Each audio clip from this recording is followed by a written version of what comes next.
नमस्कार साथियों, Brahmavarta education channel पर आप सभी अभ्यर्थियों का हार्दिक स्वागत और अभिनंदन है। चतुर्थ श्रेणी कर्मचारी भर्ती के तमाम अभ्यर्थी पद वृद्धि की यहाँ पर इंतजार में हैं, क्योंकि अपडेट मिल रही थी कि इसी सप्ताह पद वृद्धि पर मोहर लग सकती है। लेकिन आखिरकार ये मामला अटका हुआ कहाँ पर है, क्योंकि पद वृद्धि को लेकर जो हलचलें चल रही थी वो शांत कैसे हुई, और अभी जो जानकारी पद वृद्धि को लेकर मिल रही है वो क्या है। क्योंकि हनुमान किसान जी और इसके अलावा राजस्थान कर्मचारी चयन बोर्ड के अध्यक्ष जी आलोक राज जी के द्वारा कोई भी पद वृद्धि से संबंधित अपडेट नहीं दी जा रही है। आखिरकार मामला कहाँ पर अटका हुआ है, इसके अलावा संभावित सेफ रैंक कैटेगरी वाइज क्या रह सकती है, इस पर भी चर्चा करने जा रहे हैं। आज यहाँ पर सबसे पहले चर्चा कर लेते हैं संभावित सेफ रैंक की। जनरल कैटेगरी के अंदर यहाँ पर पुरुष की संभावित रैंक की चर्चा हो रही है। जनरल के अंदर 13,000 रैंक तक, ओबीसी के अंदर 23,000 रैंक तक, ईडब्ल्यूएस के अंदर 36,900 रैंक तक, एमबीसी के अंदर 42,000 रैंक तक, और एससी के अंदर 64,000 रैंक तक, और एसटी के अंदर 82,000 रैंक तक। इस रैंक तक के अभ्यर्थी फाइनल सेफ रैंक में शामिल हो सकते हैं। ये केवल अनुमान है, यहाँ तक रह सकता है। इसमें प्लस माइनस आप 1000 भी करके चले, प्लस माइनस आप 1000 भी इसमें कर सकते हैं। अब यहाँ पर चर्चा कर लेते हैं पद वृद्धि को लेकर क्या अपडेट है।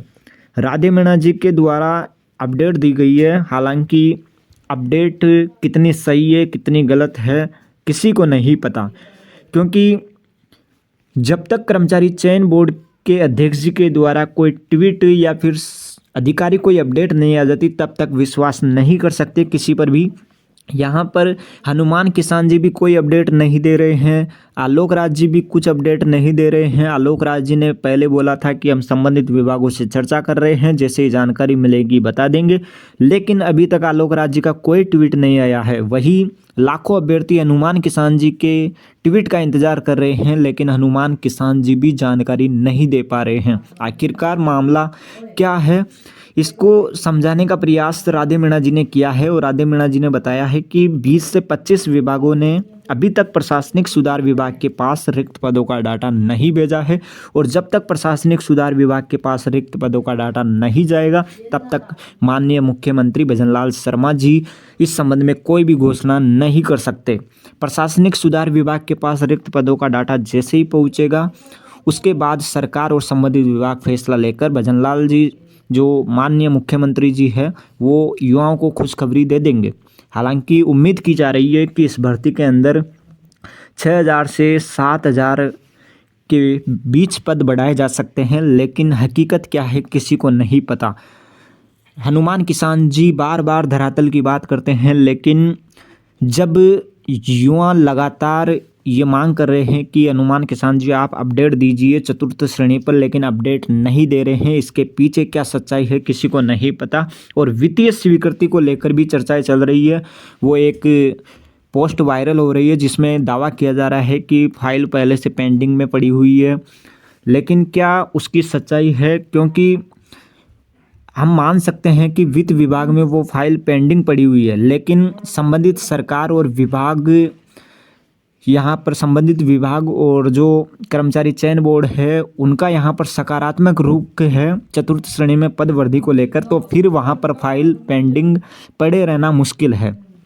तो अभी तक प्रशासनिक सुधार विभाग के पास सभी रिक्त पदों का डाटा नहीं पहुँचा है। यहाँ पर उम्मीद की जा रही थी कि 15 दिसंबर तक सभी रिक्त पदों का डाटा पहुंच जाएगा, लेकिन डाटा नहीं पहुंचा।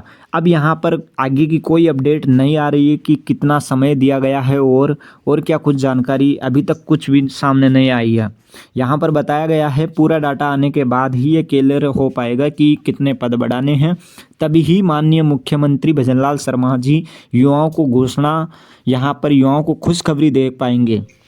तो अभी तक पद वृद्धि की संभावना कुछ भी नज़र नहीं आ रही है, क्योंकि आधिकारिक अपडेट अभी तक कुछ भी नहीं है। जैसे आएगी हम आपको बता देंगे। केवल एक अनुमान के तौर पर मान सकते हैं कि 6 से 7,000 के आसपास पद इस भर्ती के अंदर बढ़ने की उम्मीद है, लेकिन ये उम्मीद भी तब साकार होगी जब संबंधित विभाग या फिर कर्मचारी चयन बोर्ड या फिर माननीय मुख्यमंत्री भजनलाल शर्मा जी के द्वारा युवाओं के लिए खुशखबरी दी जाएगी। इंतजार है इसी सप्ताह का और इसी सप्ताह में उम्मीद की जा रही है कि पदवृद्धि की सौगात युवाओं को मिल सकती है।